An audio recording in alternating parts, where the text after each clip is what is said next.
Welcome to TRS Clips, India's fastest learning portal. Make sure you subscribe, make sure you hit that bell icon. The story begins back in January of 2020 when lots was going on, but we basically were a group of 5 people. We were earning money in lakhs and there was no chance of us scaling. I was barely being able to sustain ourselves. YouTube income was really low. Brand money was all right. Salaries were all right.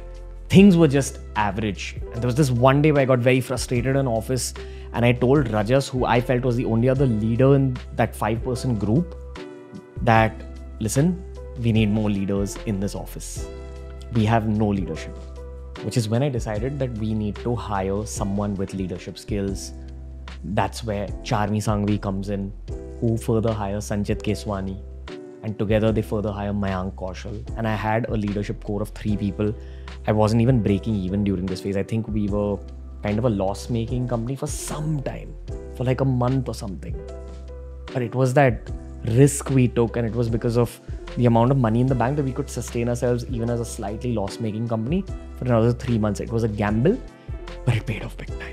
Because that's the beginning of going from lakhs to going to crores. Most people who can't scale businesses, and especially social media businesses, social media brands, are not ready to go down the route of teamwork. They're not ready to share profits. They're not ready to share success. They're not ready to help people around them grow.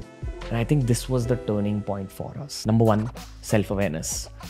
I sat down, I wrote everything I knew about myself as a professional on a piece of paper.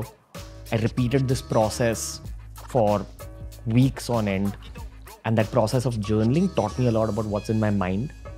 Secondly, I chased mentorship aggressively. Manish Pandey was a mentor to me. I told him, no, I want you on as some sort of a co-founder on BeerBiceps. Why? Because when it comes to mentoring, you choose mentors that you wish to become. Manish Pandey had helped scale Josh Talks. I was running a YouTube channel that I needed to scale as well. I wanted to learn his skill set. I wanted to learn his operational skills. He's still a very key part of BeerBiceps. Number 3, partnerships. Because you have to figure the kind of vibe you want to build. Your business partner is supposed to be the equivalent of your marriage partner. You need to know them inside out. You need to be on the same wavelength. You need to be able to spend time with them socially. That's the sign of a good business partnership. Viraj Sheth fit the bill for me. My core leadership team, Rajas, Sanchit, Charmi, Mayank, everyone else in the organization, Akshat Tiwari, who was a kid at that time, but even he fit that bill. Next, your team, spoken about this so much before, but surround yourself with people who make up for your own weaknesses. Spend the money on getting the right talent, which makes your life easier and not more difficult. Hire slow, fire fast. And make sure you're getting value from your teammates. But the 5th and final point, most crucial of them all, this is not spiritual like most things in my life are. This is very practical. From a professional perspective, I asked myself what kind of energy I wanted to put in the organization. What was the story or the fictional piece that spoke to me a lot in my head? I'm very into sports, so I took inspiration from the world of sports to be able to traverse through this process. And these are the 5 pillars that really kind of helped me through the entire process. Now I'm going to talk about what we actually did. Back to storytelling, back to the process of going from lakhs to crores. When we had that 3-person leadership core, and I'm not counting Rajas here because Rajas was my leadership on the creatives, on the editing. Charmi Sangvi helped change the brand. She told me maintain an Instagram feed, change these fonts, change the way your thumbnails look. She got people together, hired a whole army of interns, got other social media platforms running. Sanchit was sort of the manager in the edit room, because when it comes to creative professions, it has to be someone who's a bridge between business and creative. So Sanchit just took up that role. We were left with Mayank Kaushal. What did Mayank Kaushal land up in? He learned from Manish Pandey, who was a mentor, who had been involved in scaling Josh Talks, who had understood the operations aspect of Josh Talks. In startups, operations are all your financial stuff, your accounting, your expenses, to some degree your people management, your HR, your hiring. Some people would call this the boring aspect of business. I don't think it's boring. I think these skills come very naturally to some people. And if you're one of those people, gravitate towards that. It used to come very naturally to Virat Sheth as well.